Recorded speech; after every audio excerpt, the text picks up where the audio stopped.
प्रश्न संख्या 76। अंधेर नगरी इनमें से किस प्रकार की नाट्यकृति मानी जाती है? भाण, व्यायोग, डिम या प्रहसन? सही उत्तर है प्रहसन। अंधेर नगरी की रचना भारतेंदु जी ने सन 1881 ईस्वी में की थी। इस रचना को प्रहसन माना गया है। इसके अंतर्गत 6 छोटे छोटे अंक हैं, जिन्हें नाटक के 6 दृश्य कहा जा सकता है। ये एक व्यंग्य रचना है, जिसमें विनोदपूर्ण शैली में कुशासन के दुष्परिणामों की ओर संकेत किया गया है। ऐसा राजा जिसके शासन में कोई व्यवस्था न हो, जहाँ न्याय अन्याय में भेद न किया जाता हो, अच्छे बुरे में कोई अंतर न होता हो, निश्चय ही चौपट राजा है और उसकी नगरी अंधेर नगरी है। इस प्रहसन के प्रथम अंक में एक महंत अपने 2 शिष्यों गोवर्धन दास और नारायण दास के साथ भजन गाते हुए प्रवेश करते हैं तथा लोगों को लोभ से बचने का उपदेश भी देते हैं। एक नगर के बाहर पड़ाव डालकर वे अपने दोनों शिष्यों को भिक्षा के लिए नगर में भेज देते हैं। दूसरे अंक की शुरुआत बाजार के दृश्य से होती है, जहां प्रत्येक दुकानदार आवाज लगाकर अपना माल बेच रहा है। गोवर्धन दास को बाजार में प्रवेश करते ही पता चलता है कि यहाँ प्रत्येक वस्तु टके सेर बिक रही है। वो बड़ा प्रसन्न होता है, भरपेट मिठाई खाता है और खरीद कर भी ले जाता है। तीसरे दृश्य में गोवर्धन दास प्रसन्नता से नाचते गाते अपने गुरु के पास जाता है और उन्हें सारा हाल सुनाता है।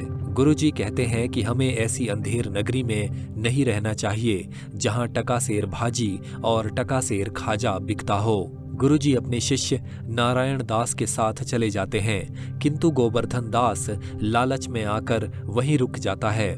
नाटक के चौथे दृश्य में राजा के दरबार को दिखाया गया है, जहां राजा मदिरापान करता है तथा अपनी अटपटी बातों से मूर्खता का प्रदर्शन करता है। मंत्री उसकी खुशामद एवं चमचागिरी करते हैं। अचानक एक फरियादी आता है और बताता है कि उसकी एक बकरी कल्लू बनिए की दीवार के नीचे दब कर मर गई और उसे न्याय चाहिए। राजा के सामने पहले कल्लू बनिया, फिर दीवार बनाने वाला कारीगर, फिर चूना मिलाने वाला, फिर पानी डालने वाला भिश्ती, फिर कसाई, फिर गडरिया और आखिर में कोतवाल को पेश किया जाता है। अंततः कोतवाल को अपराधी घोषित करके फांसी की सजा दी जाती है। पांचवें दृश्य में गोवर्धन दास को उस अंधेर नगरी में मिठाई खाते और आनंद मनाते दिखाया गया है।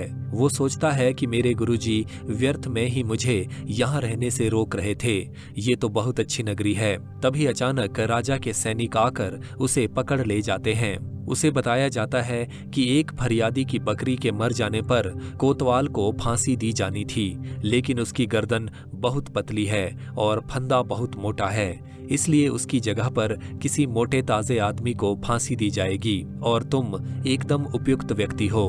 अब गोवर्धन दास को अपनी भूल का एहसास होता है और गुरु की बात ना मानने पर वो बहुत पछताता है।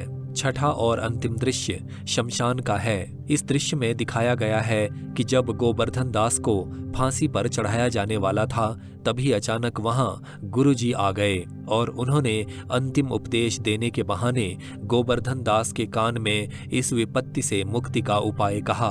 अब गुरु और शिष्य में इस बात पर विवाद होने लगा कि फांसी पर तुम नहीं चढ़ोगे, मैं चढ़ूंगा। इस विवाद के कारण वहां राजा, मंत्री और अन्य दरबारी भी उपस्थित हो गए।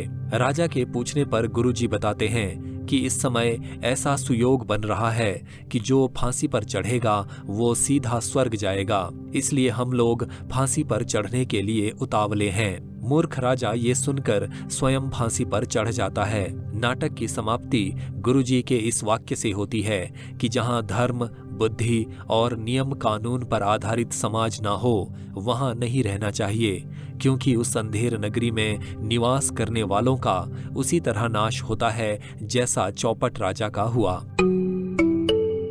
अंधेर नगरी एक उद्देश्यपूर्ण नाटक है, जिसमें नाटककार ने अंग्रेजों के कुशासन का भंडाफोड़ किया है। अंधेर नगरी अंग्रेज सरकार के निकम्मेपन पर, उनकी अन्यायपूर्ण शासन नीति पर प्रभावशाली व्यंग्य है। अविवेकी, प्रमादी एवं न्याय विहीन राजा की क्या गति होती है, नाटक में ये बड़े रोचक ढंग से दिखाया गया है। साथ ही ये भी संदेश दिया गया है कि व्यक्ति को लालच और मुफ्तखोरी से दूर रहना चाहिए, वरना उसे गोवर्धन दास की तरह मुसीबत में फंसना पड़ सकता है। नाटक हमें ये सोचने के लिए बाध्य करता है कि बकरी की मृत्यु का दंड गोवर्धन दास जैसे निर्दोष लोगों को कब तक मिलता रहेगा। कौन गोवर्धन दास जैसों को बचाएगा? कौन उसकी आंखों पर पड़े लोभ और आलस्य के पर्दे को हटाएगा?